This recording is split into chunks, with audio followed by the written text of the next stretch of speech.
Live from a studio somewhere inside the simulation, it's VR News Now.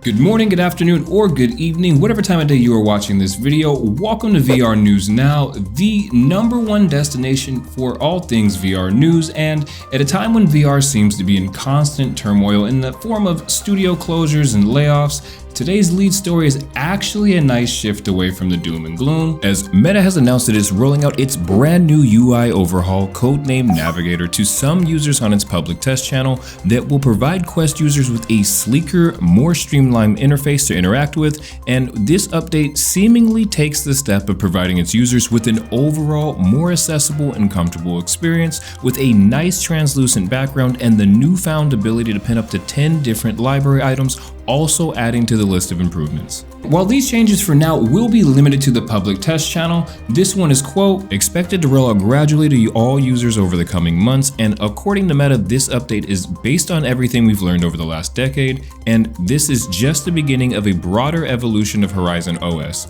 We've got much more planned for the future of spatial computing, so stay tuned. Now, while these changes are certainly welcome and some would even say necessary, there is a bit of concern amongst both gamers and developers alike, as Meta's last version 76 release of its Horizon OS was marred by issues with regards to frame rate and overall performance. And while this may not be the Horizon storefront update that many have been clamoring for, perhaps this move signifies that this is an issue to be taken seriously, as the Quest 3's UI itself has been long in need of some rethinking.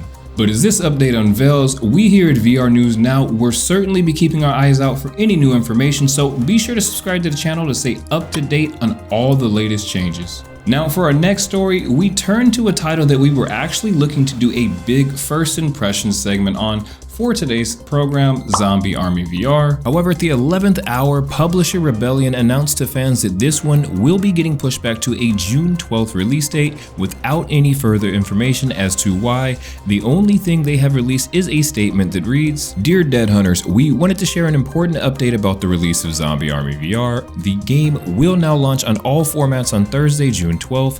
The additional time will allow us to deliver the best possible experience for you at launch. We apologize for the delay and appreciate your patience." We here at VR News Now are always on the side of delaying a game until it's ready, so here's to hoping that this is simply a case of some bug fixes and last-minute optimization as opposed to an indicator of larger issues to come down the road. But now, changing pace to both the fan favorite segment Quick Hits and our newest and perhaps most beloved contributor, here's Mike Big Boogie Wallace with a few quick news stories. Take it away, Boog. Thanks, Golden.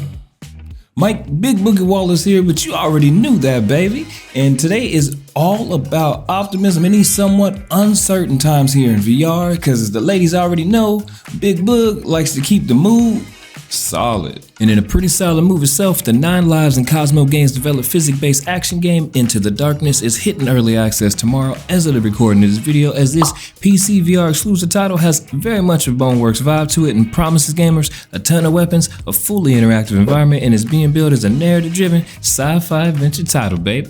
And best believe Big Boogie is all on that thing, so be sure to subscribe to stay up to date on all your Into the Darkness news. Looking back at the title that was met with a pretty tepid response from critics and gamers alike, the VR studio Allware has announced that a major slate of updates is coming in June for their super hot inspired shooter, Cold VR, including a new main campaign with improved enemy AI for better gameplay flow, a quote-unquote complete overhaul of the game's intro and main menu levels so players can jump right into the action, as well as support for room scale movement. With the first of these dropping just this past Monday, June 2nd. Before our last quick hit of the day, let's turn our attention to an iconic franchise making its VR debut. As Cortopia, the studio behind VR hits Escaping Wonderland, Down the Rabbit Hole, and Gorn 2 is bringing the Teenage Mutant Ninja Turtles to VR, with Teenage Mutant Ninja Turtles Empire City coming in 2026 as shown via its recently dropped announcement trailer. And although we don't have any gameplay footage of this one yet, we have been promised fluid parkour, 4-player co-op, and the ability to, quote,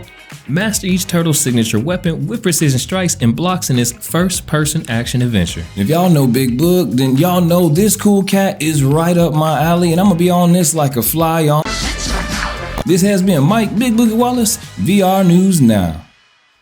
Now, our last story of the day sees us pivoting away from software to hardware with the industry's worst kept secret, Valve's long-awaited standalone headset codenamed Deckard, allegedly being given a 2026 release window. As according to Link's Mixed Reality founder Stan LaRoque, he's heard that mass production and eventual availability of the headset is slated for 2026, also noting that he was able to see the design for Valve's next XR headset, calling it, quote, amazing. Now, this of course contradicts our earlier story, courtesy of data miner Gabe Follower, in which we were not only given a $1,200 price point, but a 2025 release date as well. However, it must be mentioned that the notoriously tight-lipped folks over at Valve have neither confirmed nor denied any of these reports. But if respected VR analyst Brad Lynch is to believe recent supply chain movements, that being the materials needed to produce VR facial interfaces, appear to further indicate that the timeline provided by LaRoque may in fact be true. And this undoubtedly would represent an industry-shifting change, as Valve has been on a roll the last few years with the critically acclaimed Steam Deck and SteamOS entering the picture, and this could potentially be the catalyst for VR making that next jump, as a standalone PCVR headset developed by Valve